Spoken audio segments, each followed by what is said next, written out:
Here we are, just east of where the Mongop Creek enters the Delaware River. I've been trying to find this lock a couple times. Can't do it in the summer. What we're looking down right now, we're looking west, more or less. The Delaware River's over there. This point right here, what we have on the right, is the bypass flume for lock number 58. And so you can see this stone line channel, tree-covered stone line channel. That's a very intact bypass or supply flume. Many of the locks had these.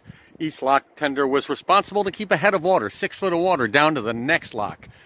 This is lock 58 here. I don't remember exactly where 57 is. That'll be the next one east. And let's see what's left of the lock.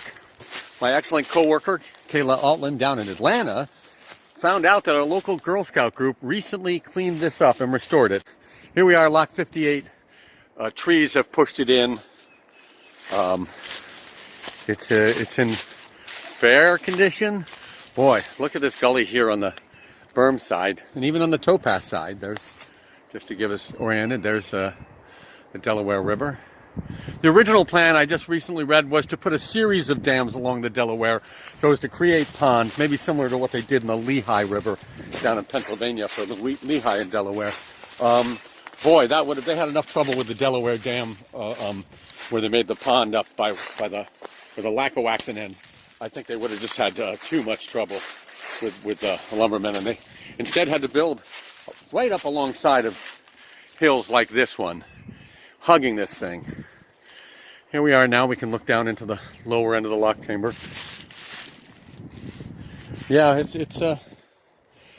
another one that might not make this century unless somebody takes steps to protect it. That's the problem with these composite locks, and most of the locks on the D&H were composite, which is to say dry laid stone like this that was then lined with white oak usually, or wood, to make sure that it was watertight.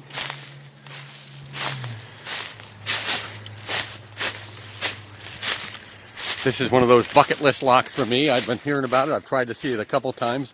Not an easy one to get to in the summer. There's now, off to my left, where the supply flume is entering the now lowered canal basin area. The canal proper, wide enough for 2 boats, but single file in all the locks and various other obstructions. Well, I don't know if they're obstructions. Here we get a good look right there. At how much of the stone has fallen more than anything else. These sidewalls are in wonderful shape, though. There you can see the stone wall supporting the towing path over there. Oh, here's a great look at the. Let me zoom in for you there. There's the mouth of the supply flume, and they're dropped into this chamber channel here. Sometimes these supply flumes would also fill or fuel mill races. Sometimes the feeders would. Sometimes people just got to have mills right, got to use some of the water for their mills. Still, that'd be a list to make someday of how many mills were powered by water that also powered the D&H Canal. That would be an interesting project in my spare time, I guess, huh? Get another view here. Looking good, looking good. Whoa, the trees took it out. We're just now thinking of looking into figuring out a way to get the trees out of our locks at the National Historic Landmark 5 Locks Walk in High Falls so that we can prevent more damage and try and save these historic remains of this very important transportation system for your grandchildren's grandchildren's grandchildren. I don't know. Let's see here. Since I've made it all this way, I'm going to trundle down. Careful, they don't want you falling in. This was the high water or drop gate end.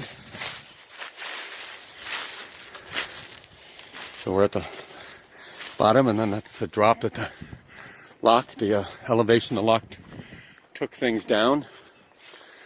I already took that path off to the left. Didn't do me any good.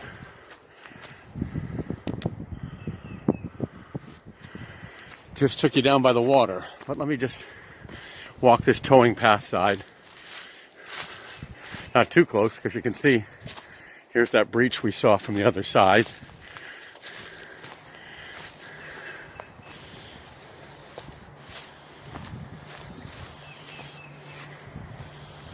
It's amazing to think they built all of this as quickly and as well as they did, although certainly different events would find them often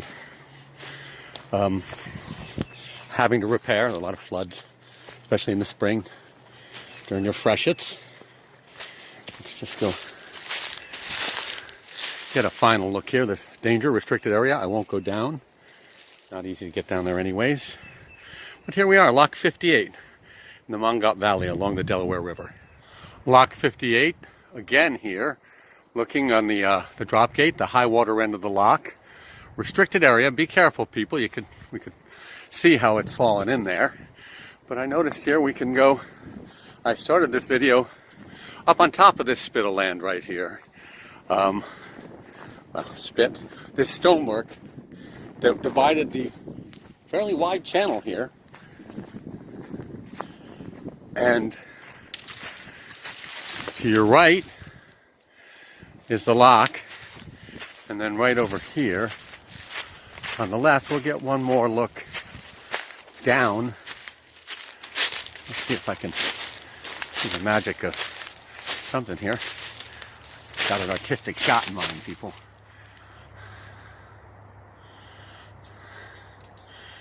Well, I don't know how artistic, but there you are looking down the waste weir.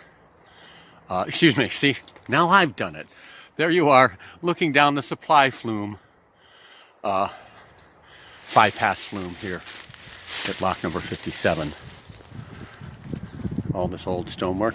Amazing that it's actually still here, given how long it's been. Over 100 years. One final look at the supply flume in Lock 58.